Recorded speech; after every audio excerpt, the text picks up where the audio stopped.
Evelyn never expected to find love at 68, especially not through her mischievous granddaughter's online dating scheme. But life has a way of surprising us when we least expect it. As a retired librarian living in a quaint New England town, Evelyn's days were filled with book club meetings, volunteer work at the local animal shelter, and tending to her prized rose garden. She'd been a widow for nearly a decade and had long since resigned herself to spending her twilight years alone. Her granddaughter Zoe had other plans. At 22, Zoe was a whiz with technology and couldn't bear the thought of her beloved grandmother spending her golden years without companionship. So, unbeknownst to Evelyn, Zoe created an online dating profile for her on a senior matchmaking site. Vibrant bibliophile seeks kindred spirit for literary discussions and long walks, must love dogs and be willing to debate the merits of Jane Austen versus the Bronte sisters. Zoe carefully curated photos of Evelyn from recent family gatherings, choosing ones that captured her grandmother's warm smile and twinkling blue eyes. She then set about swiping through potential matches, determined to find the perfect gentleman for her Nana. After a few weeks of covert matchmaking, Zoe stumbled upon a profile that made her heart skip a beat. Arthur, 72, retired English professor with a penchant for poetry and rescue dogs. His silver hair and kind eyes reminded Zoe of her late grandfather. She knew instantly that he and Evelyn would hit it off. Zoe initiated a conversation with Arthur, posing as Evelyn. They exchanged messages about favorite books and shared photos of their respective canine companions. Arthur was charmed by Evelyn's wit and intelligence, unaware that he was actually corresponding with her well-meaning granddaughter. After a week of delightful exchanges, Arthur suggested they meet in person for coffee. Zoe panicked, realizing she'd have to come clean to her grandmother about her secret matchmaking scheme. On Evelyn's next visit, Zoe confessed everything over tea and scones. "Nana, please don't be mad. I just wanted you to have a chance at happiness again." Evelyn was stunned. Her initial reaction was a mix of embarrassment and indignation. "Zoe Elizabeth Parker, what were you thinking? I'm far too old for such nonsense." But as Zoe showed her the messages she'd exchanged with Arthur, Evelyn found herself intrigued despite her protests. His eloquent words and shared interests piqued her curiosity. "He does seem quite charming," Evelyn admitted reluctantly. "But darling, I can't possibly meet him now. He's expecting a witty, tech-savvy woman, not a doddering old fool who can barely operate her smartphone." Zoe squeezed her grandmother's hand. "Nana, you are the wittiest, most wonderful woman I know. Arthur would be lucky to meet you. Please, just give it a chance." After much cajoling, Evelyn agreed to one coffee date. "But you're coming with me, young lady," she insisted. "You got me into this mess, you can help me out of it." The following Saturday, Evelyn found herself sitting nervously in a cozy cafe, Zoe hidden at a nearby table, ready to swoop in if needed. When Arthur walked in, Evelyn's breath caught in her throat. He was even more handsome than his photos, with a distinguished air and warm smile that immediately set her at ease. "Evelyn?" he asked, approaching her table. "It's wonderful to finally meet you in person." Evelyn stood, smoothing her skirt. "Arthur, hello. I must confess I have a bit of explaining to do." Over the next hour, Evelyn came clean about Zoe's well-intentioned meddling. To her surprise and relief, Arthur found the whole situation amusing. "Well, I must say, your granddaughter has excellent taste," he chuckled.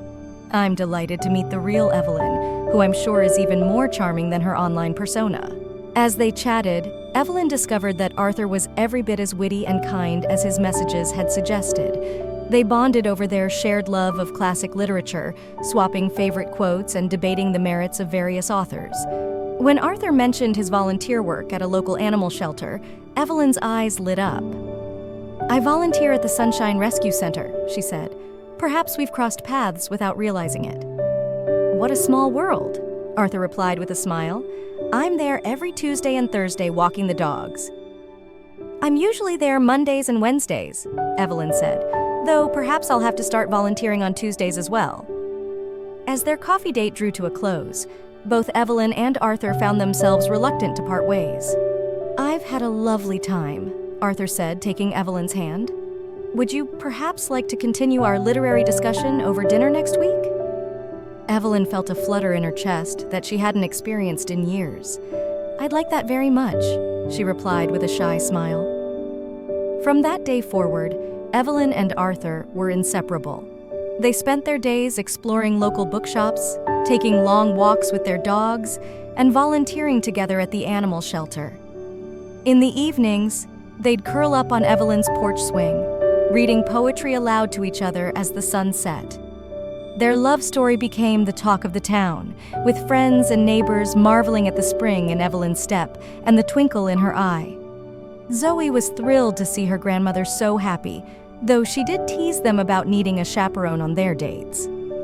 6 months after their first meeting, Arthur proposed during a picnic in Evelyn's rose garden. He'd hidden the ring in a hollowed-out copy of Pride and Prejudice, Evelyn's favorite novel. "My darling," he said, getting down on one knee with some effort, "you've brought more joy to my life in these past months than I ever thought possible at my age. Would you do me the extraordinary honor of becoming my wife?" Tears of happiness streamed down Evelyn's face as she accepted. They were married in a small ceremony in the town library, surrounded by books and their closest loved ones. Evelyn wore an elegant cream-colored dress and carried a bouquet of roses from her garden. Arthur beamed with pride as he watched his bride walk down the aisle, escorted by a teary-eyed Zoe. As they exchanged vows, promising to cherish each other for whatever time they had left, there wasn't a dry eye in the room. Zoe later remarked that she'd never seen two people look at each other with such adoration.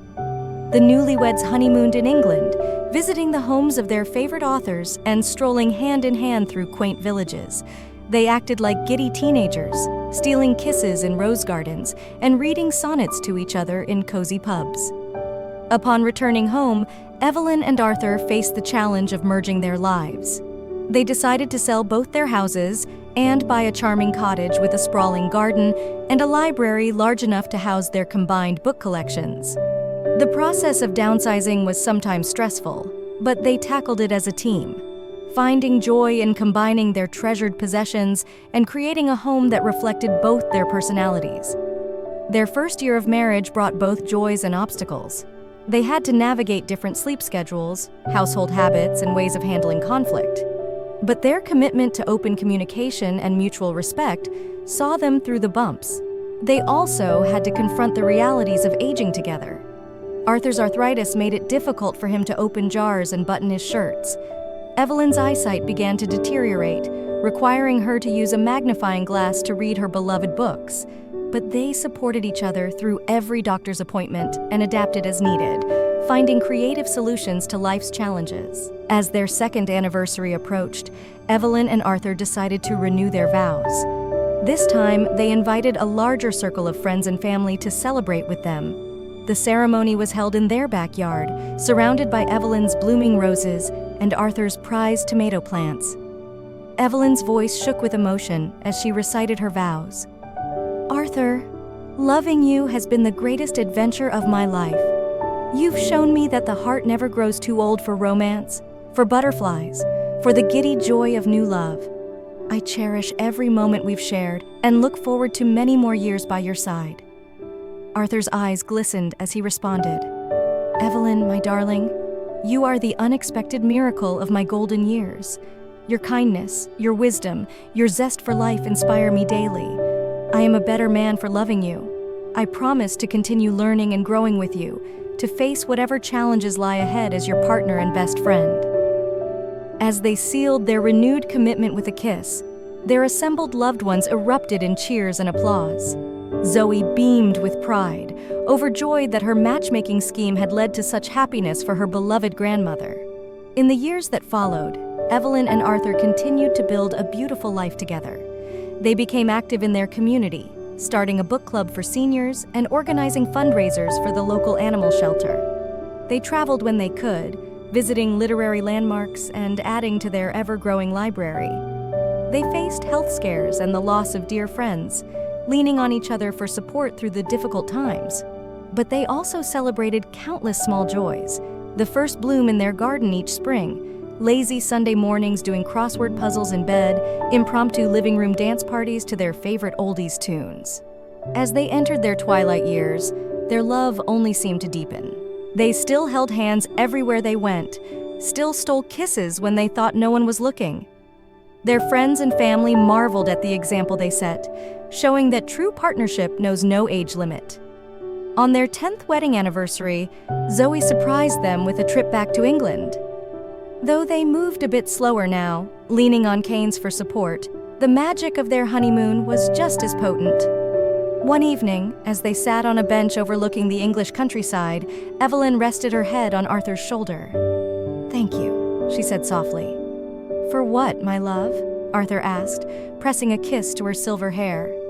"For taking a chance on love with me. For giving me a second spring when I thought my winter had come." Arthur's arm tightened around her. "Oh, Evelyn, loving you has been the greatest privilege of my life. Thank you for showing me that it's never too late for happily ever after." As the sun set over the rolling hills, painting the sky in brilliant hues of pink and gold, Evelyn and Arthur sat in contented silence.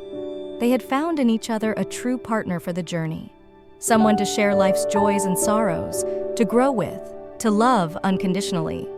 Their story was a testament to the enduring power of love, proving that the heart never grows too old for romance.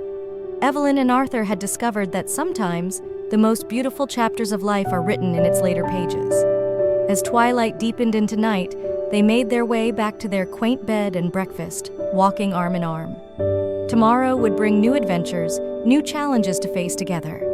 But for now, they were content in the knowledge that they had found in each other a love worth waiting a lifetime for. And somewhere, in a cozy corner of heaven, Evelyn's late husband smiled down on them, grateful that his beloved wife had found happiness again.